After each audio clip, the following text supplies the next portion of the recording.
Հարգելի հյուրեր, սիրելի ներկաներ, ես Narine Nazaryanն եմ, Armen Press լրատվական գործակալության տնօրենը։ Մեծապես կարևորում եւ չափազանց պատասխանատու եմ համարում, որ մեդիայի տեղեկատվական տեխնոլոգիաների դերին վերաբերող պանելային քննարկումը վերջինն է, ամփոփիչ պանելային քննարկումը։ Ինչու՞, որովհետեւ այս երկու օրերի ընթացքում փորձագետները, քաղաքականություն մշակողները եւ քաղաքականություն իրականացնողներն այստեղ խոսում էին խաղաղության կառուցման եւ բազմակողմ համագործակցության մասին, ներկայացնում էին իրենց տեսլականը, ինչու ոչ նաեւ արդեն իրականացվող գործնական քայլերը, սակայն թե ինչպես այդ քայլերը, այդ քաղաքականությունը խաղաղության կերտումը կհասնի յուրաքանչյուր քաղաքացու, կհասնի հանրային լայն շրջանակների, այստեղ մեծապես կարևորվում է հենց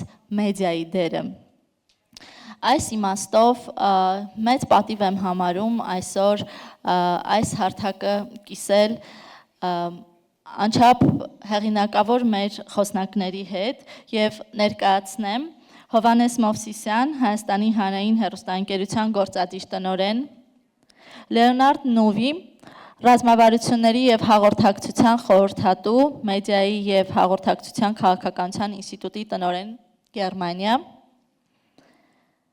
Pankaj Pachauri, Հնդկաստանի վարչապետի աշխատակազմի հաղորդակցության նախկին խորհրդական, ավագ լրագրող, Barçın Yinanç, լրագրող, քաղաքական, արտաքին քաղաքական վերլուծաբան Թուրքիա, Scott Fisher, գիտությունների տեխնացու, New Jersey համալսարանի անվտանգության ուսումնասիրությունների ամբիոնի դոցենտ։ Սիրելի խոսնակներ, այժմ հնարավորություն կտանք բացման խոսքի, որից հետո կանցնենք հարց ու պատասխանի։ Խնդրեմ, պարոն Movsisyan, ներկայացրեք ձեր մոտեցումները։ Շնորհակալ եմ Narine ջան, շնորհակալ եմ նախ հրավերի համար, իմ խոսքը բացման խոսք չի լինելու որպես այդպեսին, երբ հարց ու պատասխանի ֆորմատով ավելի շատ կխոսենք, բայց ուզում եմ նախ պարոն Ծառուկյանին շնորհավորեմ ու շնորհակալություն հայտնեմ հրավերի համար ու նաև շնորհավորում եմ մեր Orbeli կենտրոնի բոլոր գործընկերներին, հատկապես մեր դրսից հյուրերի համար ասեմ, որ 6 տարի առաջ այս դահլիճում երևի թե այս օրերին էր, որ տեղի ունեցավ Orbeli, այս օրերին չէր, լավ, խոսքս փչացավ մի քիչ Արմեն ջան, բայց դե ոչինչ, սիրուն էր տենց հնչում ամեն դեպքում, բայց 6 տարի առաջ տեղի ունեցավ Orbeli կենտրոնի հիմնադրումը եւ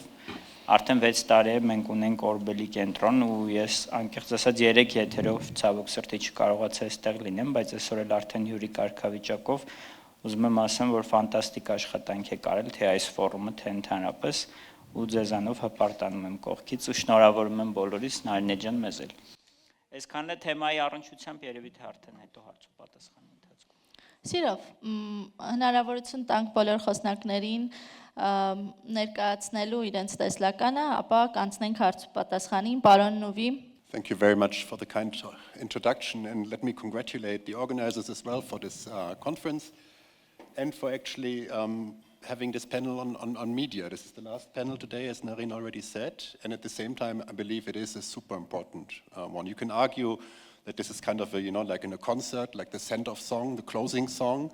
You could argue that all the important topics have already been discussed. Now let's talk about the media a bit, and then at the same time, as Narine said in her introduction, communication is not everything, but without communication, everything is nothing. And I think it's really important to acknowledge this and to acknowledge what is really at stake when we talk about media and communication, the communicative infrastructures of our democracies.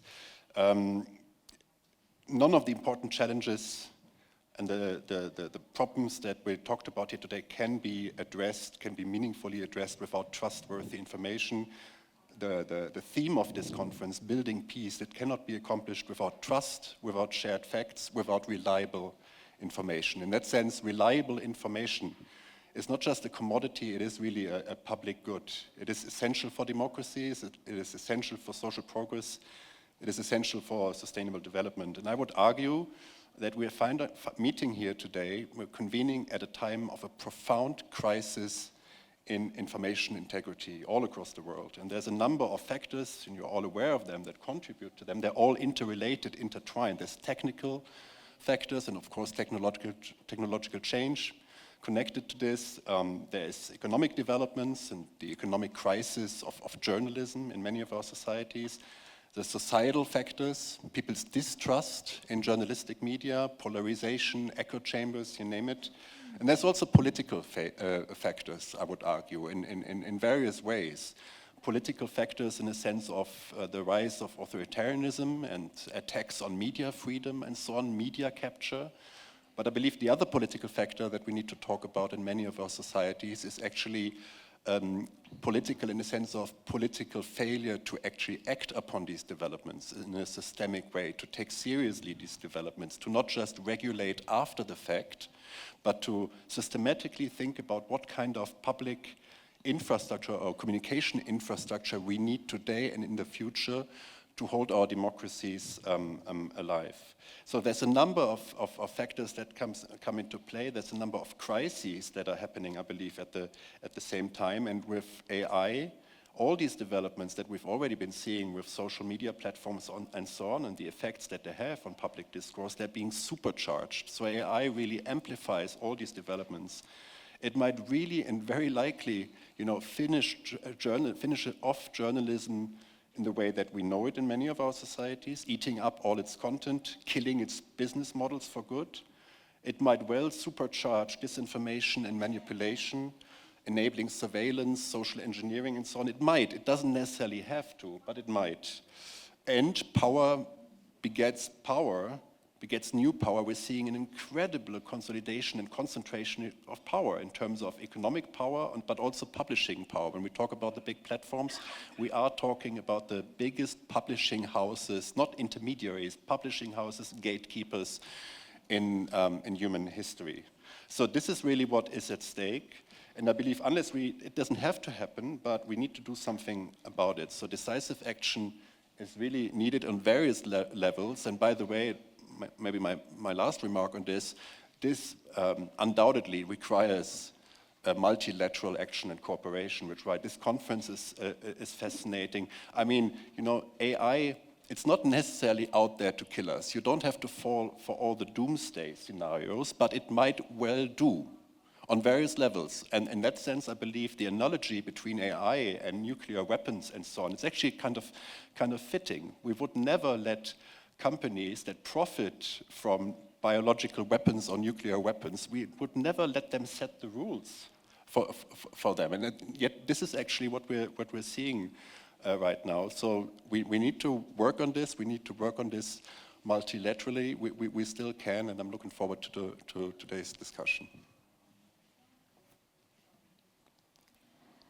Պարոն Pachauri, խնդրեմ ձեր պրեզենտացիան ներկայացրեք։ Thank you. It's very short. I've been told that the time is of importance.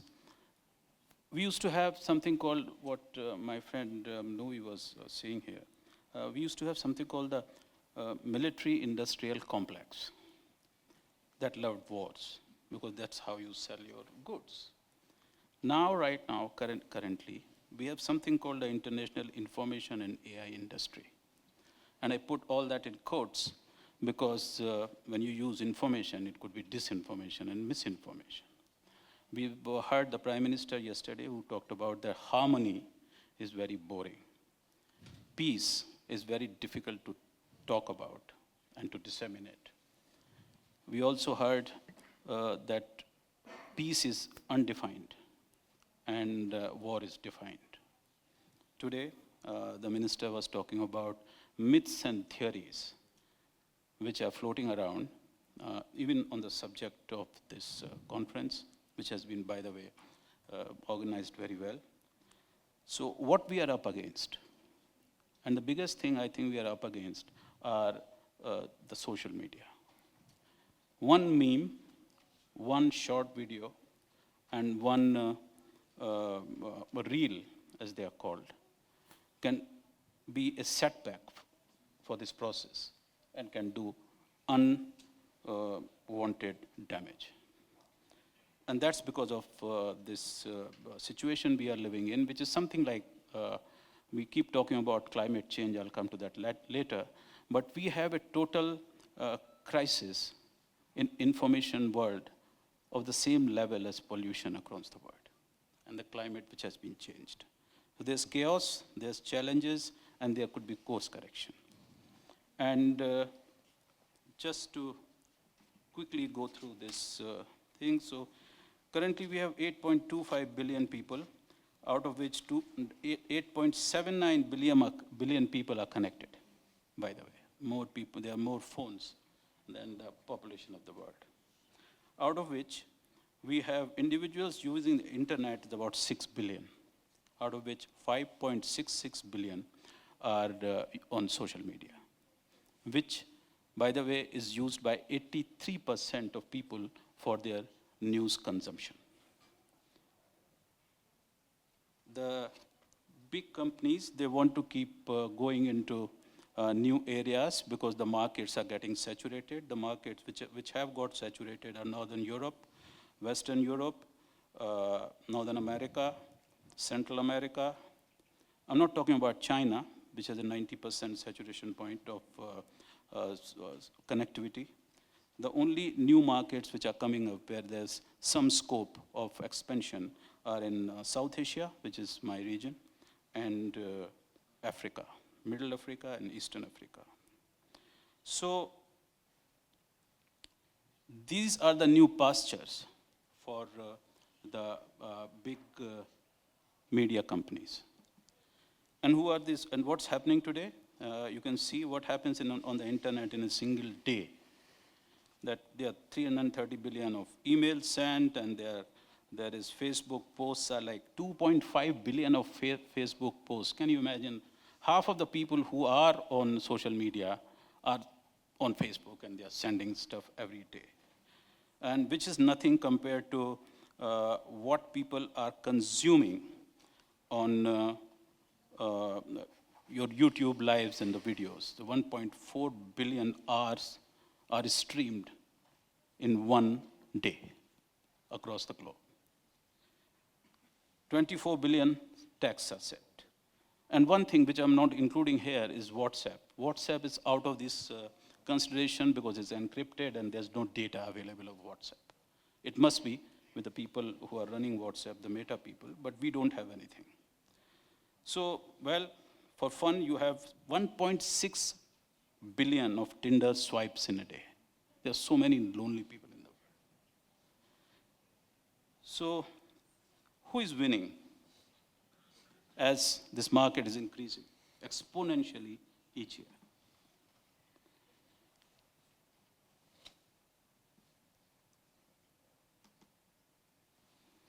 There are only 7 companies which are winning.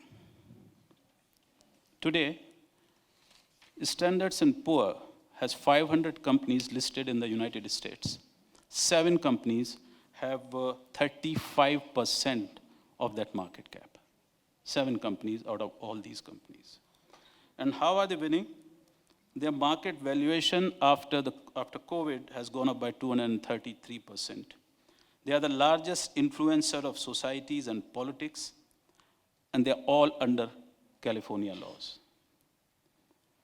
Their total market capitalization is $20 trillion. They are the second largest economy in the world. Their CEOs and their founders, they behave like state heads. I know at least in India, when Mr. Zuckerberg, Mr. Gates, and they come calling Satya Nadella, who's an Indian, by the way, the Prime Minister picks up the phone, and then they go and tweet about it, that I talked to the Indian Prime Minister. So this is how big this economy is. As I said, their share in the US economy is growing every day. You can see that going up after the COVID dip, and especially after AI was adopted 2 or 3 years ago. Now, you would say that why I'm talking about all this? I'm talking about all this because because of this new infrastructure of news, people are watching news from what he was talking about, not from mainstream media, but on their platforms. When Israel attacked Gaza, people were getting their news about this attack from a TikToker whose name is News Daddy. His real name is Dylan Page.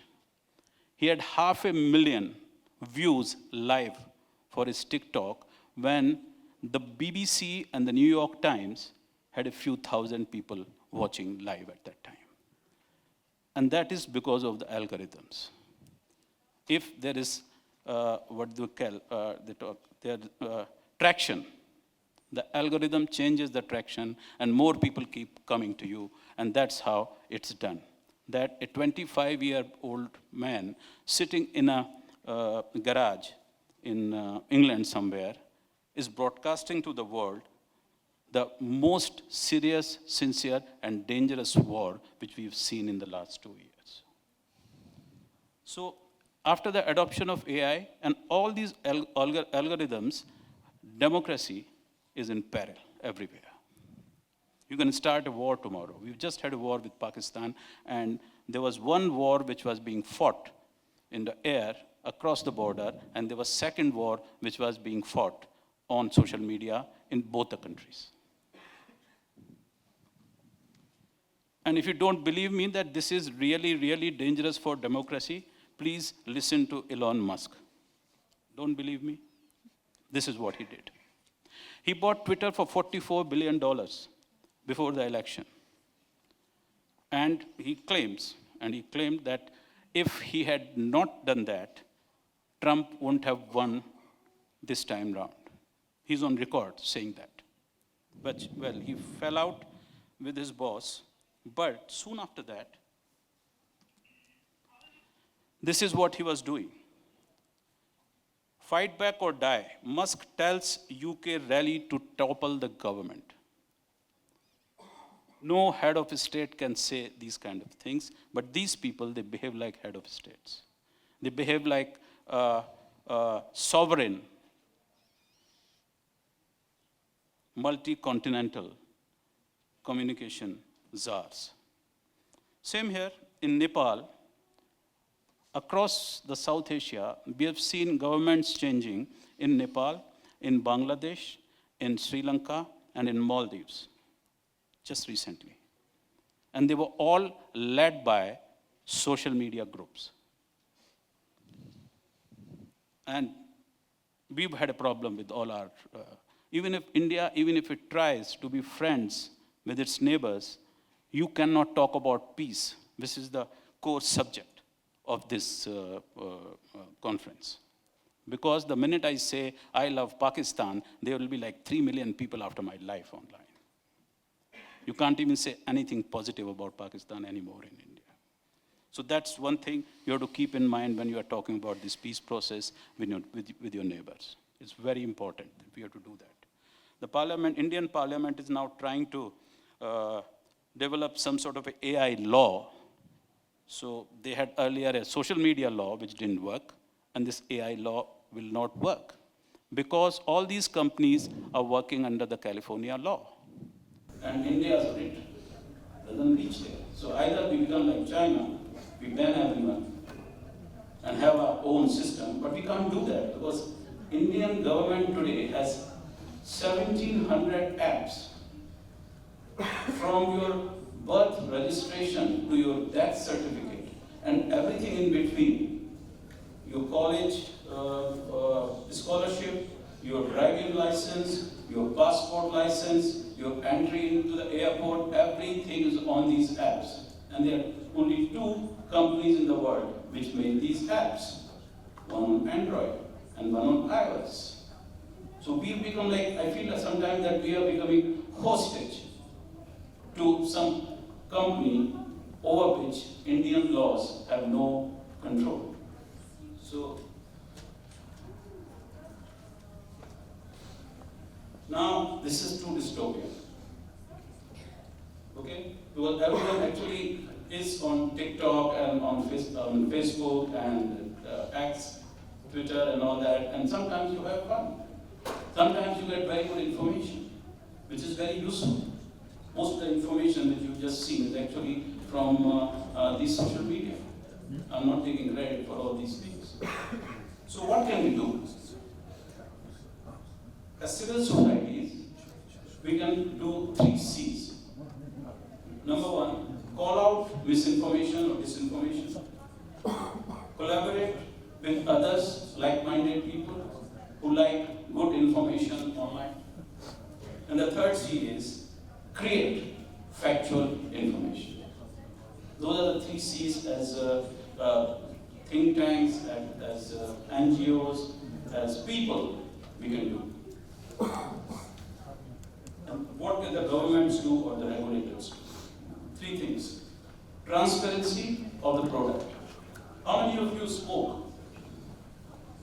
This is a very woke crowd, I must say.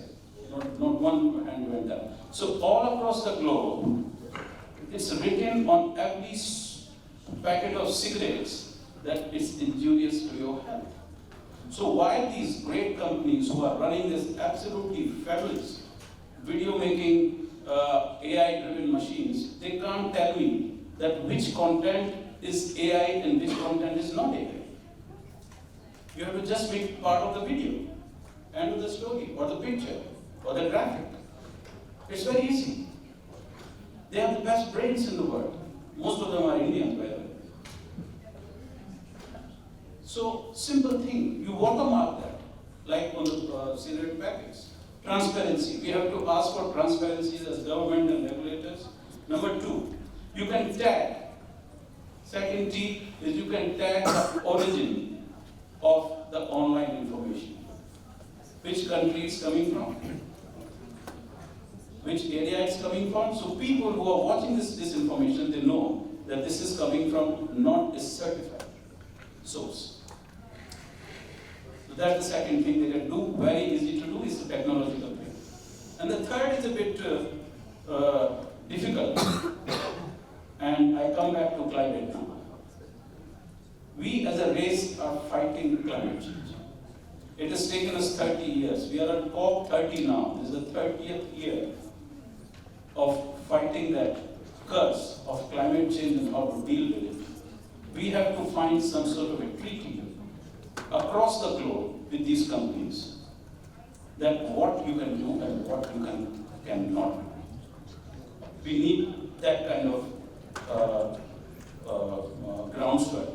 And then only they will listen, otherwise they are not going to listen to you. They are making huge amount of profits. They are on the top of the world. They are behaving like district heads, and they are like a word unto themselves. Thanks. That's it. Սուտին Yinançին հնարավորություն տանք ներկայացնելու ներածական խոսքը փոփոխվող աշխարհակարգում մեդիայի և տեղեկատվական տեխնոլոգիաների դերի մասին, խնդրեմ։ I will be very honest, I haven't prepared an introductory remark because it's an extreme privilege for a Turkish journalist to be speaking in Yerevan. This is my second visit in 6 months' time, and in a way that is revealing in itself on how far, maybe little, we come in terms of the peace process in this region. So I wanted to start my introductory remarks with positive messages and thank you messages. Thank you to the Orbeli Forum for inviting me and my colleague, another colleague from Turkey. I would like to also thank the audience for keeping the energy to stay here and to visit. And I also want to thank our translators, which are doing an extremely professional work.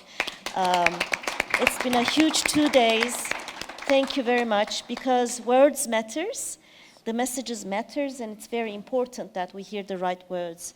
And I'm so happy to see also that there are members of the Azerbaijani press that are present here, because that make me recall the early days of the interaction between Turkish and Greek journalists when normalization between Turkey and Greece had started 30 years ago.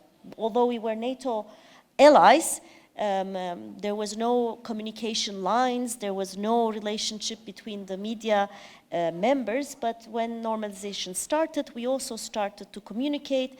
This morning I will go back to Turkey, and next morning I will fly to Athens, and I will meet with my friends, which we've been in touch for decades.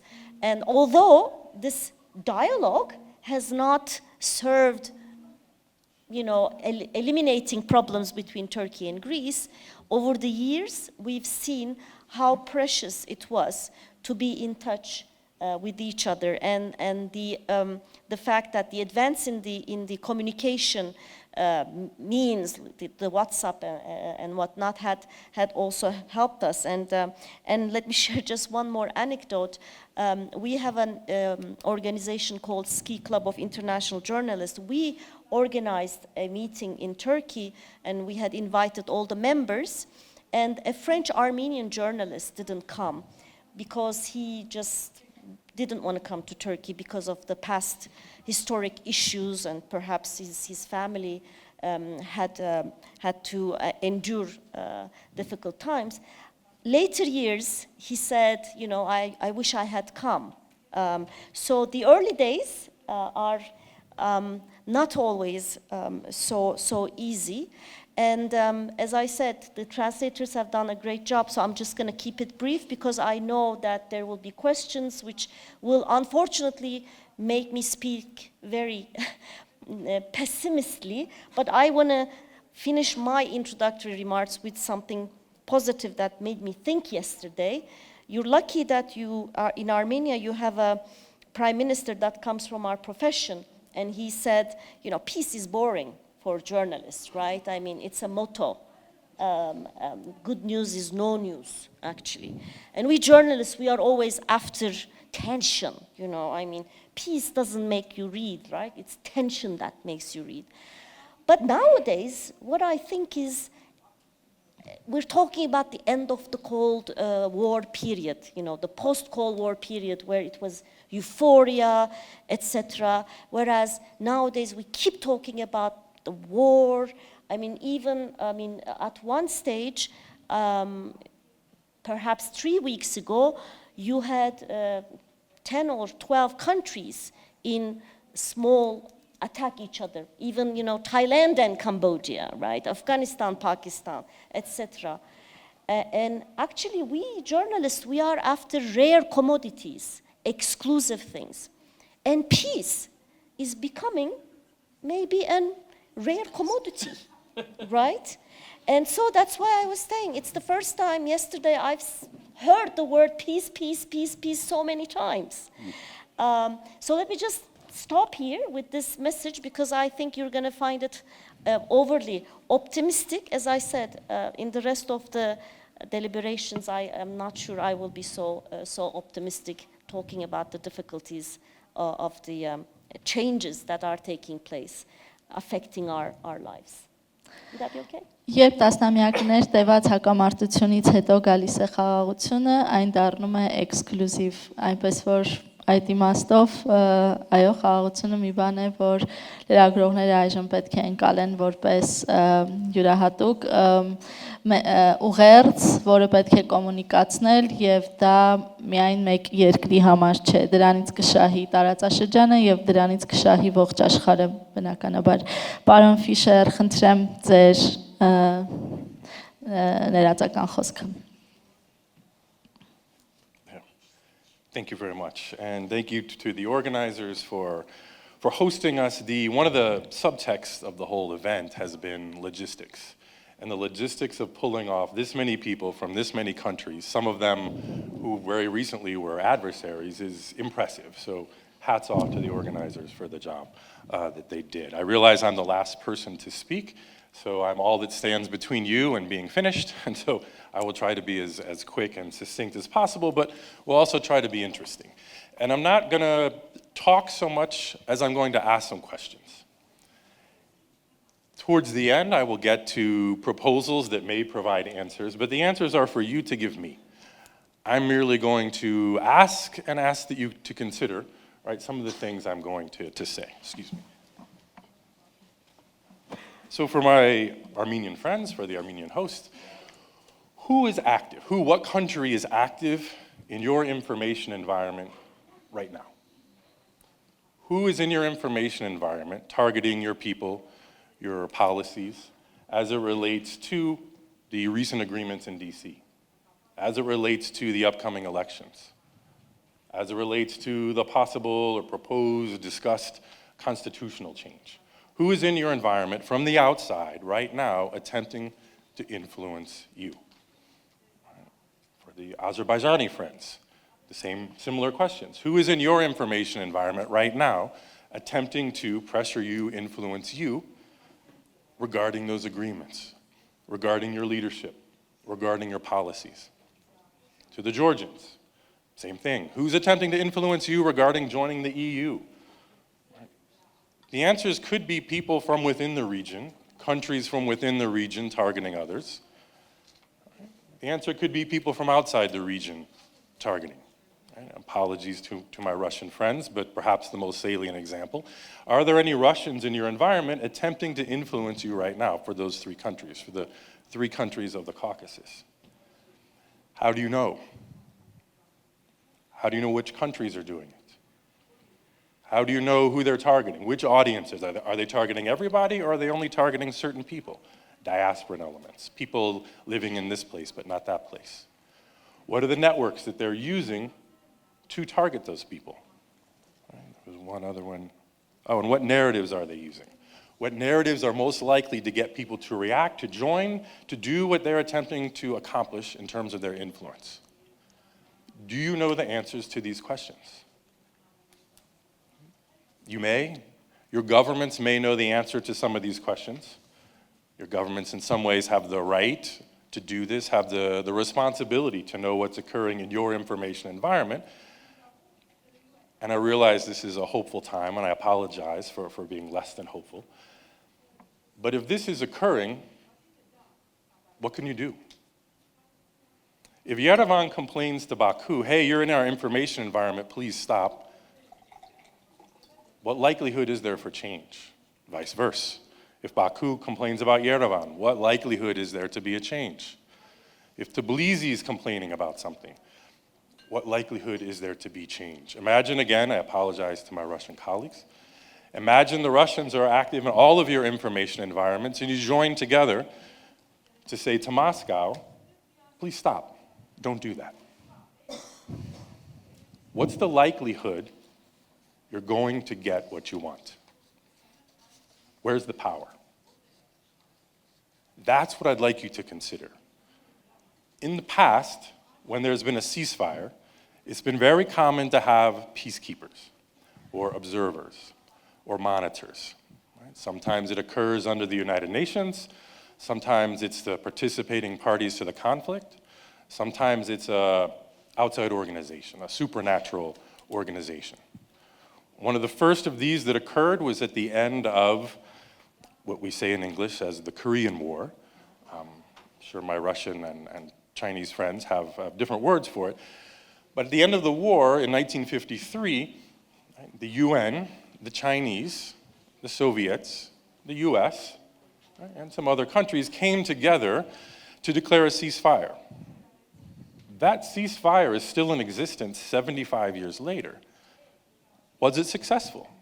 And if we had some folks from South Korea or North Korea here, they could better answer it than I can. Right? But at the end of that, when they declared the ceasefire, they created what's called the Neutral Nations Supervisory Commission. Two countries from the Soviet side, the Polish and at the time Czechoslovakia, two countries from the other side, the Swiss and the Swedes. They still meet. If you go to Seoul in the future, you can reach out to the Swiss or the Swedish or the Polish or now Czech embassy, right? And you can attempt to go to one of those meetings where they're still attempting to monitor the ceasefire between North and South Korea. Think of that the next time you're in a boring meeting. At least you're not in that boring meeting. Right? But that's how long it's taken and it's still going on. Since that time, how many peacekeeping organizations have there been? How many international observer organizations? How many missions that are monitoring have there been? There have been hundreds. Some of them less successful, obviously. Some of them more successful. When I talk to my students, I sometimes say they have a vast room for improvement. Many peacekeepers also have vast room for improvement. But there's one commonality among all of those peacekeepers from 1953 to now across all these different countries and localities, is their focus is physical security. Are these people shooting at those people? Did these folks come across this line? They're looking at that border. Right? They're seeing what attempts are being made to influence the border to come across from one side to another. And that's important. You cannot have broader security. You cannot have information security without some level of physical security. Right? So I'm not attempting to undermine that. What I'm saying is we're missing out. To be able to answer the questions I posed at the beginning of my presentation, there needs to be someone else, something else. It could be the UN. It could be a regional group. But someone whose sole task is to be an information peacekeeper, an information observer, an information monitor, whose job it is to call out. So instead of Yerevan to Baku, right, or the three countries together to Moscow, it's the UN to Moscow. Hey, here's what you're doing. We see you. Right? This isn't physical power. It's normative power. It's naming and shaming, but it's still power. Right now, it doesn't exist. Or if it does, it's very, very little. But my question to you, does it make sense one day to have those information peacekeepers, those information monitors? We've heard during the session, the gentleman from India mentioned India would like to help in a multi-domain effort. Well, the information domain is part of a multi-domain effort. A gentleman from UAE, I believe, talked about providing support and help at a technical level, at a cyber and information IT level. The demand for monitoring information attacks is largely a data-driven technical need. So there are people out there who would like to help.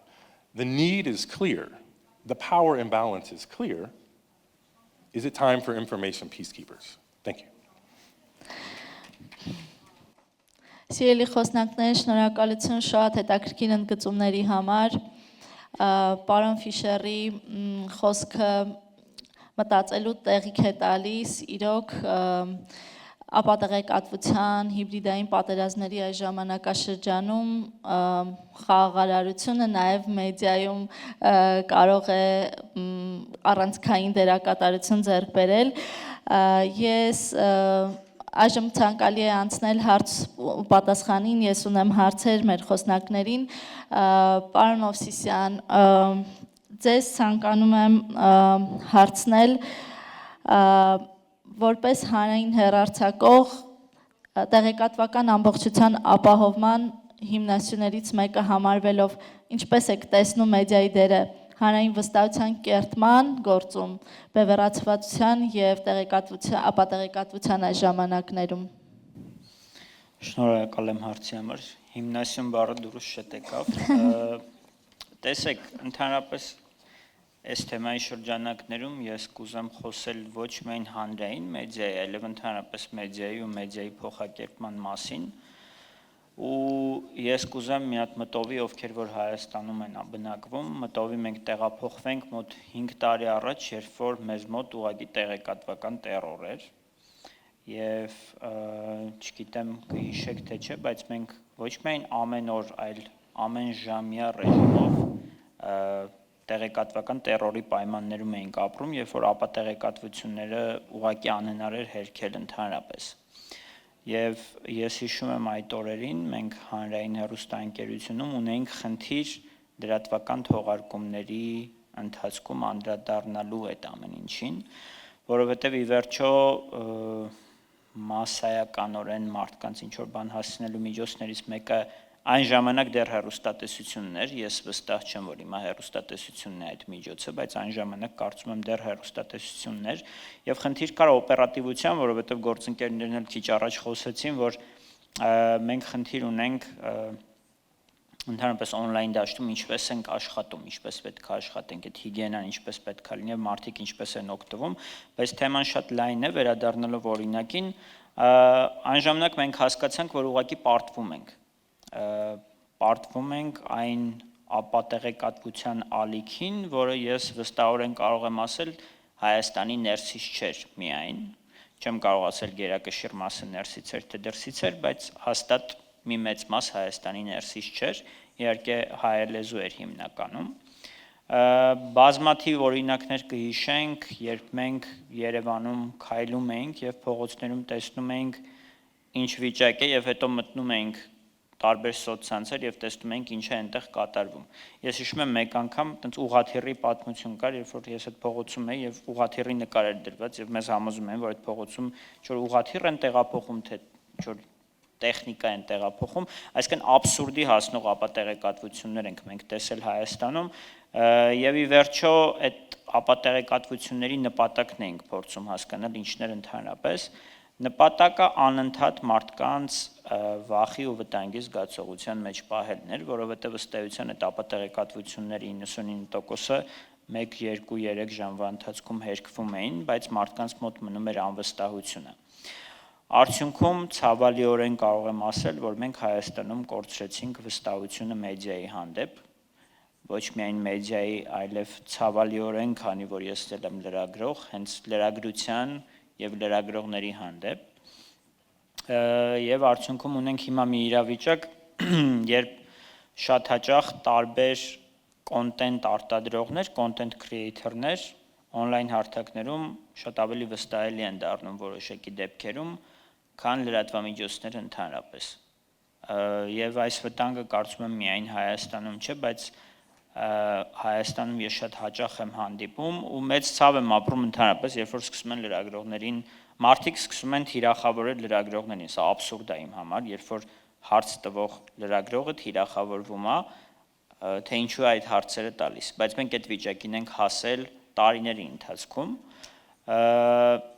բայց էլի վերադառնալով օրինակին 2020 թվականի ավարտին, այն ժամանակ մենք հասկացանք, եթե չդառնանք օպերատիվ լրատվության իմաստով, պարզապես կպարտվենք այդ ամբողջ ապատեղեկատվության ալիքին, որը շատ ինտենսիվ էր եւ այն ժամանակ որոշեցինք, որ պարզապես ամբողջ եթերացանցն ենք փոխում եւ մի ամբողջ հերոստալիկ, որը պարտավորություններ ունի բազմաթիվ բացի տեղեկատվություն մատուցելուց, այսինքն տարբեր հաղորդումներ ներկայացնել հանրությանը, մենք սկսեցինք պարզապես ամեն ժամ լրատվություն տալ, այսինքն պրակտիկորեն եթերի մեծ մասը լուրեր էր այդ ժամանակ հեռարձակվում եւ դա շարունակվեց մի քանի ամիս, հաշվի առնելով նաեւ իրավիճակը եւ մարդկանց հետաքրքրությունները։ Ի վերջո արդյունքում մենք հասկացանք, որ մեզ պետք է ընդհանրապես առանձին հեռարձակում լրատվության, որովհետև պահանջարկը մեծ էր եւ արդյունքում ստեղծվեց լրատվական ալիքը, բայց պատմությունը դրա մասին չէր։ Պատմությունը օպերատիվության մասին է, որ մենք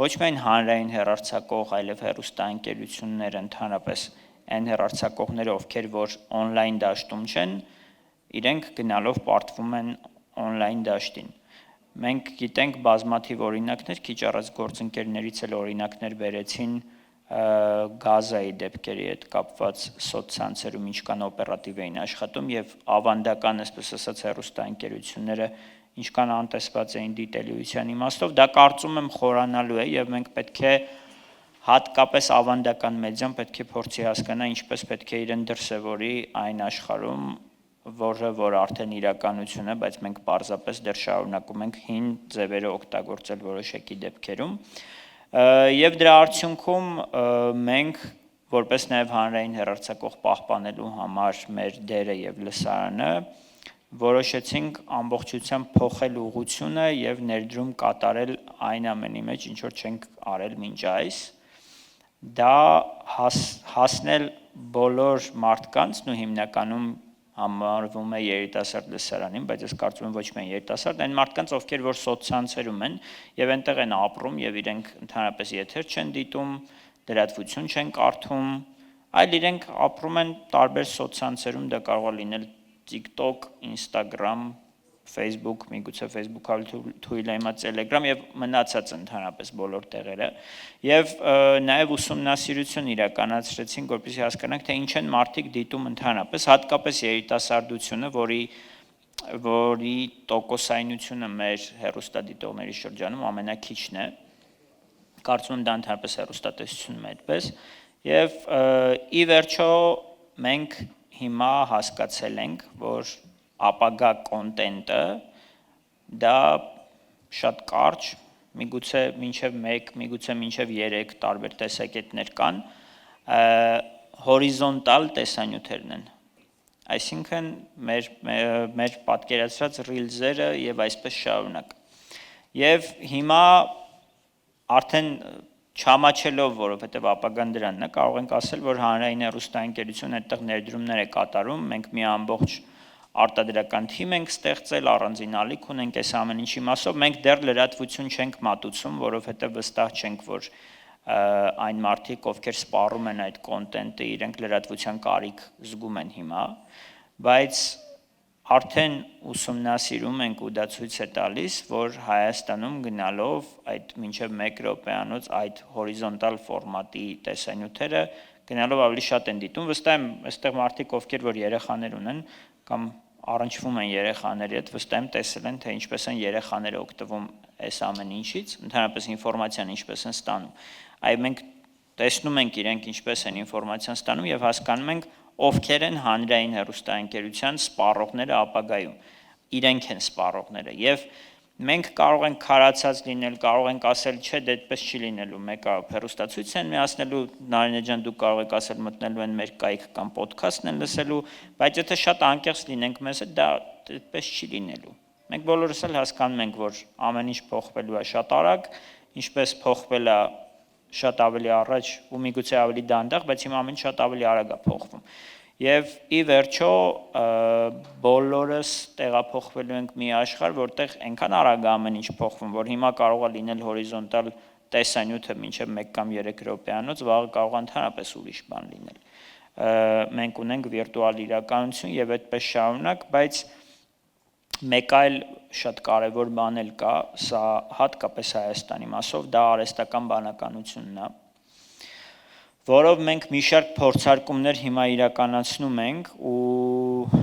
նաև առաջիկայում տարբեր կոնտենտներ ենք ունենալու արհեստական բանականության ինտեգրմամբ, մեկը տեղի ունենալու կարծես թե վաղը չէ մյուս օրը, բայց մենք հասկանում ենք, որ ինտեգրացիան դադարեցնել հնարավոր չէ, պետք է օգտագործենք, բայց նաև սա շատ մեծ վտանգ է ու ես կուզեմ, որ Հայաստանում հատկապես մեր օրենսդիր իշխանությունը, միգուցե նաև գործադիրն էլ ուշադրություն դարձնի արհեստական բանականությամբ ստեղծված բովանդակության ընդհանրապես, որովհետև հաշվի առնելով այն փորձը, որ մենք ունեցել ենք 2020-2021 թվականի մեր ընտրություններին, ապա տեղեկատվության ալիքի պակաս չենք ունենա մենք հաջորդ տարի, կարծում եմ ալիքի բարձրացումը բոլորս զգում ենք ապա տեղեկատվության, իսկ հաջորդ տարի դա լինելու է մի մեծ ֆուրոր Հայաստանում ապա տեղեկատվության, որտեղ ամբողջությամբ օգտագործվելու արհեստական բանականությունը, կարծում եմ հիմա էլ բոլորս տեսնում ենք տարբեր տեսանյութեր այս իմաստով եւ մեկ մեզ թվում է այն մարդկանց, ովքեր որ առնչվում են այս բովանդակության հետ, որ մարդիկ տարբերակում են, թե դա արհեստական բանականությունն է, թե իրական տեսանյութ է։ Ես վստահեցնում եմ, որ մեծամասնությունը հատկապես միջին տարիքից բարձր մարդկանց չեն տարբերում։ Եվ հատկապես հաշվի առնելով մեր երկրում հաջորդ տարի տեղի ունեցող ընտրությունները, մենք պետք է անդրադառնանք այս հարցին, թե ինչպես ենք աշխատելու արհեստական բանականության հետ։ Հանրային հեռարձակողը միակն է, որ պարտավորություն ունի բոլորին անվճար եթեր տրամադրելու։ Հանրային հեռարձակողը իրավունք չունի խմբագրել որևէ մեկի տեսանյութ, այսինքն եթե մեզ վաղը ինչ-որ մի բան բերեն, որը պատրաստված է արհեստական բանականությամբ պայմանական մրցակից քաղաքական ուժի կամ ղեկավարի ուժի մասին, մենք չենք կարող միջամտել, չենք կարող ոչինչ անել, մենք պարտավոր ենք վերցնել եւ հեռարձակել դա։ Եվ հաշվի առնելով այս ընտրությունները մենք նաև առաջարկով դիմել ենք ազգային ժողովին, որպեսզի Հայաստանում օրենսդրական փոփոխություն արվի եւ գոնե արհեստական բանականությամբ գեներացված տեսանյութերի վրա, որոնք հեռարձակվեն եթերում։ Սա միայն եթերի մասին է խոսքը, որոնք հեռարձակվեն եթերում, անպայման նշվի տեսանյութի վրա երևացող, որ այս տեսանյութում օգտագործված է արհեստական բանականություն։ Սա մենք ապահովագրում ենք մեր եթերը, բայց ի վերջո ուրա տանելու մեզ այս ամեն ինչը, սա ամենակարևոր հարցն է, որը կարծում եմ, որ դեռ պատասխան չունի, որովհետև ծավալները այնքան արագ են աճում, որ մենք չենք հասցնում անգամ մարսել ու տեսնում ենք բոլորս, թե ինչա կատարվում այսօր։ Բայց այս երկար պատմության իմաստն այն էր, որ խնդրում եմ այն մարդկանց, ովքեր որ կարող են ազդել, որպեսզի այդ օրենսդրական փոփոխությունը լինի, առաջին հերթին հանրայինի մասով, բայց ես կարծում եմ բոլոր հեռուստաալիքների մասով այս փոփոխությունը պետք է արվի։ Շնորհակալություն։ Շնորհակալություն, պարոն Movsisyan, դուք ըստ էության նաև անդրադարձաք երկրորդ հարցին, որը նորարարությունների ու տեխնոլոգիաների կիրառումն էր հեռարձակողի, հանրային հեռարձակողի աշխատանքում։ Շնորհակալ եմ այդ իմաստով նաև մեր ժամանակը խնայելու համար, բայց ես անդրադառնալով ապատեղեկատվական այդ մեծ ալիքին, որի մասին նաև դուք հիշատակեցիք, մի քանի կարևոր փաստեր եմ ցանկանում հնչեցնել։ Առաջինը, որ Հայաստանի կառավարությունը մեծ ուշադրություն է դարձնում ռազմավարական հաղորդակցությանն ու այն դնում է ինստիտուցիոնալ հիմքերի վրա։ Այսօր բառացիորեն մի քանի ժամ առաջ ես հանձնաժողովի անդամի կարգավիճակով ներկա էի ռազմավարական վարչապետի աշխատակազմում ռազմավարական հաղորդակցության վարչության պետի Թափուր պաշտոնի համար հայտարարված մրցույթի հարցազրույցի փուլում հաղթող կա, առաջիկա օրերին անունը կիմանանք, այդ կարևոր պաշտոնը ստանձնելու իմաստով եւ տեսեք, ապատեղեկատվության դեմ պայքարը, հիբրիդային պատերազմները կառավարությունը դիտարկում է անվտանգային խնդիր եւ այս իմաստով պետք է ուժեղացնել նաեւ ռեսուրսները ապատեղեկատվության դեմ պայքարում եւ կարծում եմ, որ քաղաքահասարակության ջանքերը եւս կարող են մեծապես օգնել օժանդակել այս իմաստով։ Եվ նաև պետք է ասել, որ Հայաստանի կառավարությունը համագործակցում է միջազգային NewsGuard կազմակերպության հետ փաստերի ստուգման եւ կեղծ տեղեկատվության աղբյուրների նույնականացման աշխատանքներում հետաքրքիր մի ցուցանիշ կա։ Միայն այս տարվա ընթացքում արդեն արտաքին ներգործությամբ ապատեղեկատվության 18 դեպք է արձանագրվել, որոնք տարածվել են տարբեր սոցիալական հարթակներում, ցավոք նաեւ արտատպվել ու տարածվել են լրատվամիջոցների կողմից։ Այս իմաստով դիմակայունության բարձրացումը նախականխման, փաստարկման քայլերն ու փորձագիտական մակարդակով փաստարկված հերքումները կենսական կարևորություն են ձեռք բերում։ Պարոն Novy, հաջորդ հարցս ձեզ եմ ուղղում։ Ձեր աշխատանքում փորձառության ընթացքում մշտապես անդրադարձել եք ժողովրդավարության եւ հաղորդակցության հարցերին, ինչպես եք տեսնում մեդիա լանդշաֆտի զարգացումը, ինչ մարտահրավերների են բախվում ժողովրդավարական դիսկուրսը եւ հանրային վստահությունը համաշխարհային մասշտաբով։ Thank you very much. I mean, in my initial statement, I already alluded to many, and now additional issues have come up. I think what is key, and what you just alluded to as well, is that it is in fact a security issue in a very comprehensive sense. I mean, it's about war and peace. Scott talked about it. We're dealing with technologies that basically can, in an instant, make groups tear each other apart and so on. So, and it is in a more broader sense, it is about the health of our democracies. I mean, there's a German philosopher and sociologist, Jürgen Habermas, and he said you can take the pulse of our democracy. No, you can diagnose the health of our democracy by looking at the pulse of our public sphere, of the way we interact, we deliberate among each other. In that sense, the media are crucial. And I still believe legacy media, which also Scott in a way talked about, or all my colleagues here, the classic journalistic institutions, they cannot be replaced by influencers and so on. I'm not a cultural pessimist. There's a lot of good things that happened because of digitalization. And I think part of the problem is that the elites that are gathered here and policymakers, for us, we probably still, I mean, sometimes we're overwhelmed, but we still have access to the best journalism ever. In many ways, the journalism that we have access to by just with our fingertips on our iPhones is better than ever, and we can consume better news from all sorts of countries. But at a systemic level, at the scale, in many of our societies, we're seeing massive problems in terms of pluralism and quality of information. The US, the richest country in the world, sees 2 newspapers and media outlets dying every week, and that's been going on for decades now. Thousands of news outlets have died. 50 million Americans don't have access to local journalism, where it really all starts. All politics is local, right? So this is a massive problem.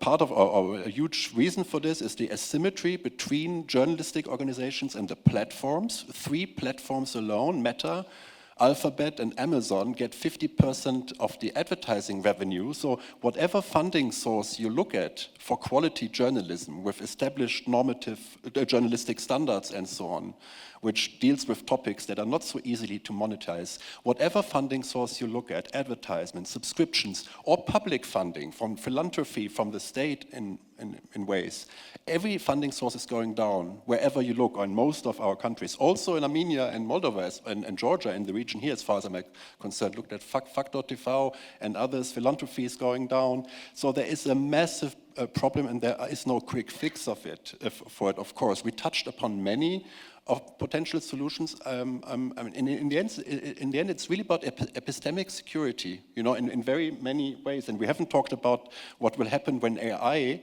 feeds of itself, you know, when AI is only fed by generated synthetic content. I mean, this is just a massive challenge. So there really is a danger of an epistemic collapse in our societies. We've been talking about the post-truth age for a long time. Now this is becoming a technological thing. So there's many challenges, there's many recipes. I just want to highlight one thing. I mean, of course, you can talk about regulating, right? And trying to ensure something like transparency and accountability. We talked about it. You need to curb monopolies, because also it's not fair. It's not a fair competitive space for innovation and competition.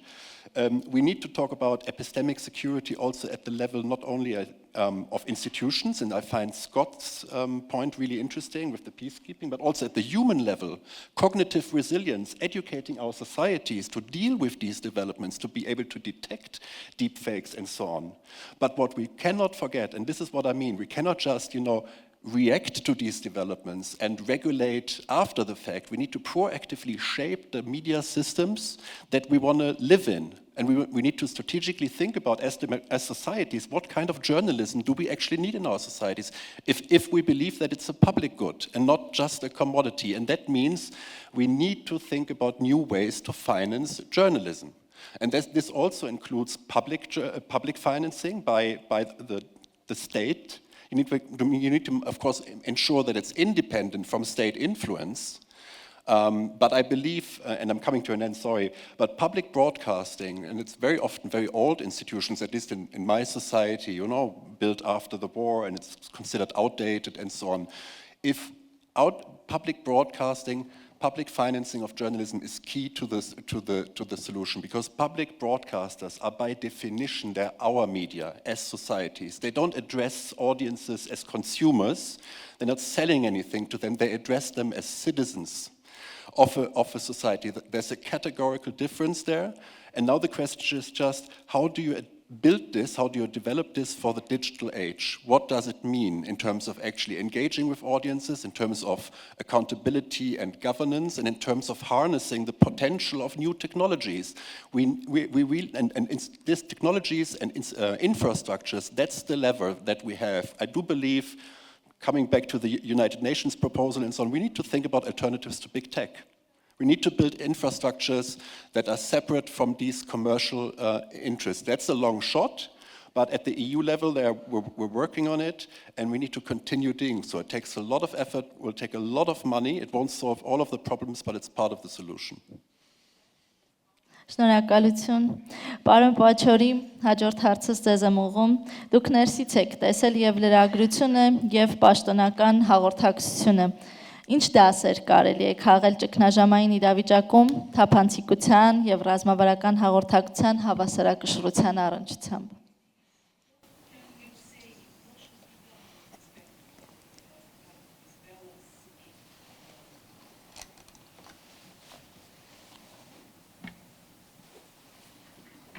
I'll be very blunt about it. All the money the governments spend on public media would be like 1% of the turnover of these companies which I talked about. Okay? And so that's not on the table. You cannot fight this. This is a very uneven war where a $20 trillion economy you are up against, you can't be. It's like the big oil. It's like the big pharma. It's like the tobacco. Okay? It's like the drugs. We have to have this war at that level because what it is doing, we haven't done it so far, but in the coming days, the smartphone was invented only in 2007. iPhone. Real smartphone for people. Cigarettes were invented about 250 years ago. And it took the human race 250 years to have so many studies. Smoking is bad for your health, it's cancerous, it does this and does that. Their clinical trials went on for this thing. This has to happen now. There will be clinical trials. There will be clinical trials in the future that AI-generated short videos and reels are hampering cognitive skills of school-going children. I can tell you now. There will be clinical trials that people who grow up living on AI-generated this media, people are consuming 8 hours a day on their smartphones. Can you believe it? 8 hours a day? I mean, where do you work? What do you do? When do you sleep? So there's going to be a study in the future that that people who are consuming this media at this level are getting earlier onset of Alzheimer and dementia.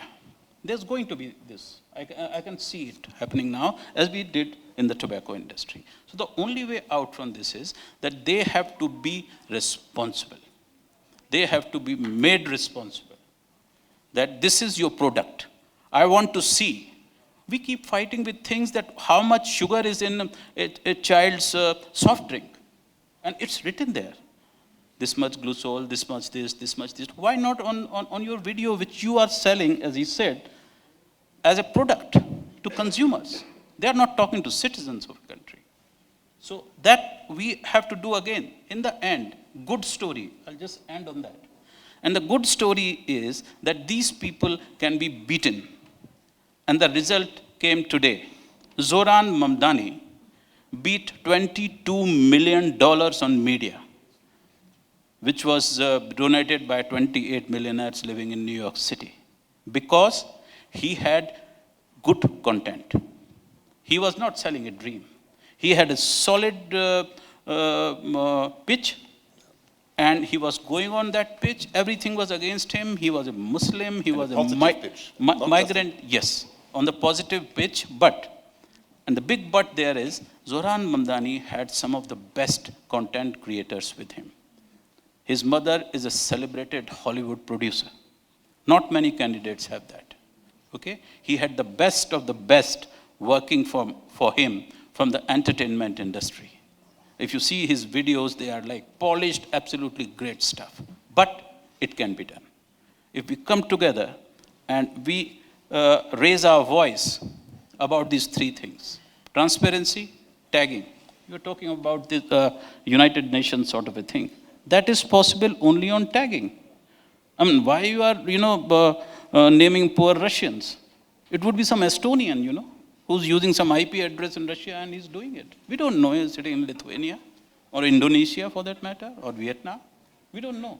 And we won't know till it is tagged. It has to be tagged. You have to tell me, like we say, made in China, made in Armenia, made in India, made in Germany. Every product should come written where it was made. What is the origin of this product? If you are selling it as a product. Okay? Because this is not news. This is disinformation. This is a product which is getting you profits, and if you are getting profits, then you have to report it. You have to be transparent in your like monthly or quarterly results. You have to say that we sold so much of disinformation and this much profit we made. It's good for the shareholders. The shareholders of these companies should rise. They are making a lot of money. They should rise that I want my company to be accountable. And that's the only way we can deal with this. Governments can't fight this. I've been in the government, inside the government. Believe you me, I'm not writing that book. All my friends have been asking me to write that book, that how to deal with these giants. You cannot deal with them. And only public action and government action will deliver the goods. Those are my last piece. Շնորհակալություն։ Սիրելի գործընկերներ, մեր գործընկերը Hovhannes Movsisյանը պետք է մեկնի։ Շնորհակալ եմ։ Հաջող գործուղում ենք ձեզ մաղթում։ Ստեցություն։ Ձեզ հաջող քննարկման շարունակություն։ Շնորհակալություն, մենք շարունակենք։ Հաջորդ հարցը Ստիկին Yinançին եմ ուղղում։ Դուք ձեր ներածական խոսքում մեծապես կարևորեցիք wording-ի ճիշտ մեսիջներ ձևակերպելու կարևորությունը։ Ես ցանկանում եմ արտաքին քաղաքականության լուսաբանման ձեր փորձը հաշվի առնելով հարցնել, թե ինչպես է համաշխարհային տեղեկատվական միջավայրը փոխվել արտաքին քաղաքական հարցերի կոմունիկացիայի եւ հանրության կողմից ընկալումների առումով, որքանով են կարևոր ընտրված բառապաշարը, ճիշտ ուղերձների ձևակերպումը առավել մեծ լսարանի հասնելու համար։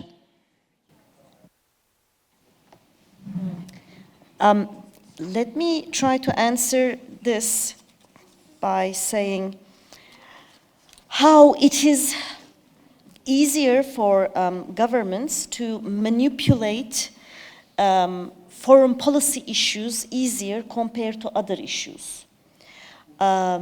Because I'm coming from a country where unfortunately 80 to 90% of the media is controlled by pro-government outlets, so there is a huge domination of state narrative of what's going on in the country.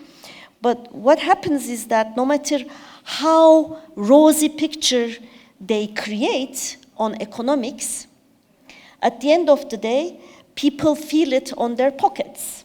And when they feel it on their pockets, the manipulation is not so they don't buy it, the manipulation, that the economy is doing perfect. No, they see it when they go to the market.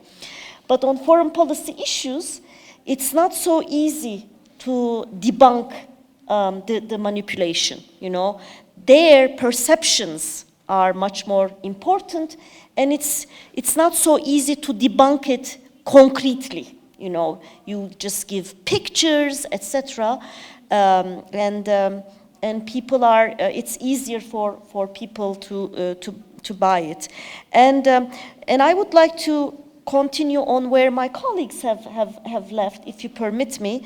One of the issues that I also suffer is WhatsApp journalism, by the way, and taking it at the micro level,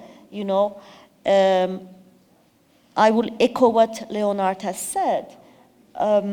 Everybody is today a journalist. Everybody is a foreign policy expert. Everybody is a commentator on several issues, and we have to fight against it, talking about our own expertise. And expertise is so important, and that's why I also, you might call me old school, but I think mainstream media is very important, because itsy-bitsy small social media outlets is not enough to amplify the messaging, honestly. So I know that there has been a loss of trust on mainstream media. It will be difficult to build that trust, but still we need trustable big outlets as well, and I'm not sure whether we can go back to these days, honestly. Let me stop here, and then I will take another question if you have. Շնորհակալություն, պարոն Ֆիշեր, հաջորդ հարցս ձեզ եմ ուղղում, անվտանգության ուսումնասիրությունների տեսանկյունից ինչպես է տեղեկատվական էկոհամակարգերի մանիպուլյացիան ազդում գլոբալ անվտանգության եւ միջազգային հարաբերությունների վրա այսօր, որն է տեղեկատվական միջավայրի բարելավման ձեր հայեցակարգը։ And that's the difficulty and kind of the question that makes me sad. And the difficulty here is, and think of your own country, it's not for me to say, I only know a little bit about the US. Think of your own country. The difficulty of answering this is directly related to the number of people in your country who benefit from disinformation. If a larger number of groups, if a more powerful set of leaders benefit from disinformation or misinformation or a lack of journalists, traditional media, or even the public media that was discussed earlier, social media that is then presenting this solid, traditional, in theory, unbiased media, the more people who benefit from the opposite of that, the more difficult this gets. And earlier, I kind of used Russia as a bad example, and I apologize for that. Now I'm going to use my own country as a bad example. Prior to this year, or very recently, the US and the government, in cooperation with many of the companies that the gentleman just talked about, with the huge valuations that were behind my big head, tried to put guardrails. Facebook had guardrails. Facebook had not only algorithms, but actually living, breathing human beings who were paid to read through and attempt to do the labeling that the gentleman and others on the panel were just talking about. X, at the time Twitter, was attempting to do the same thing. Google with YouTube was attempting to do the same thing. What happened? A group was benefiting from disinformation. And so they said, no, what's happening is, this is bias. Truth is bias. Orwell is spinning in his grave. Truth is bias. What you're showing has an inherent democratic bias. It has an inherent blue, in American terms, left bias. And so what you're doing is you're harming the right, you're harming the Republicans. And so this lack of bias is in essence bias in and of itself, and so you have to stop this. Research groups at Stanford were sued out of business, all right? So that NGO that based in academia that worked with a lot of journalists was gutted. They were all fired, they all lost their jobs. When the new administration came in, what happened to those people at Facebook who were helping to label content? Fired. What happened to the people at Twitter, who then became employees of X? What happened to them? Fired. Ones at YouTube, Google. You know where I'm going with this. So when people in society benefit, and those people from disinformation, and they come to power, this makes it very hard. And to be utterly blunt, and I hate to say it, I'm embarrassed to say it, my country is an example right now of what not to do. I hope someone somewhere can find an answer that is better, but unfortunately right now I cannot. Շնորհակալ եմ, մոդերատորի իրավունքով թույլ տվեք իմ երկրորդ հարցերը պահել, եթե դահլիճից հարցեր չեն հնչի, որովհետև ես հասկանում եմ, որ մենք արդեն խախտել ենք օրվա գրաֆիկը եւ հնարավորություն տանք նաեւ դահլիճից հարցերի, կան հարցեր, սիրելի գործընկերներ, եթե ցանկություն կունենան մեր խոսնակները ամփոփելու, հավելելու ինչ-որ մի բան արդեն ասվածին, խնդրեմ, ես ձեզ հնարավորություն տամ դա անելու, որպեսզի հետո նաև Օրբելի կենտրոնի ներկայացուցիչներին հնարավորություն տանք ամփոփիչ ելույթի, խնդրեմ, ունեք արդյոք հավելելու որևէ բան արդեն ասվածին։ I just want to say that we are facing a situation right now which is like the climate change. Because the information climate has changed globally. It's concentrated in very few hands. And those few hands are not, those people or those policies makers, you cannot control them. They are under the laws of the California state. We can't go to the state because the United Nations can't ask the California government to do anything. It can only ask the DC government, which will not listen in the current situation. So we have to basically put this pressure from below. It has to come from the shareholder and other stakeholders who are the consumers. And if disinformation is giving you better return on investment, then we have to fight those market conditions for this, because this has gone too far, and because these people don't, they don't care where tomorrow the peace process between Azerbaijan and Armenia goes down and there's a war or something, they don't know. So that's why one thing one can do is we should have monitoring committees in different, you're talking about the UN monitoring, the countries have to come and have monitoring committees. We have to have sort of a sentiment pulse monitor in both the countries of what kind of news is being received, say about Armenia in Azerbaijan and in Azerbaijan about Armenia. And the countries have to come together, like in climate change. And they have to have these kind of bilaterals and all that, that you tell us if there's something going wrong in your country, we'll tell you if there's something going wrong in your country in terms of the sentiment of the people, because there are good things happening in the world, and those good things have to be cherished and promoted. Thank you.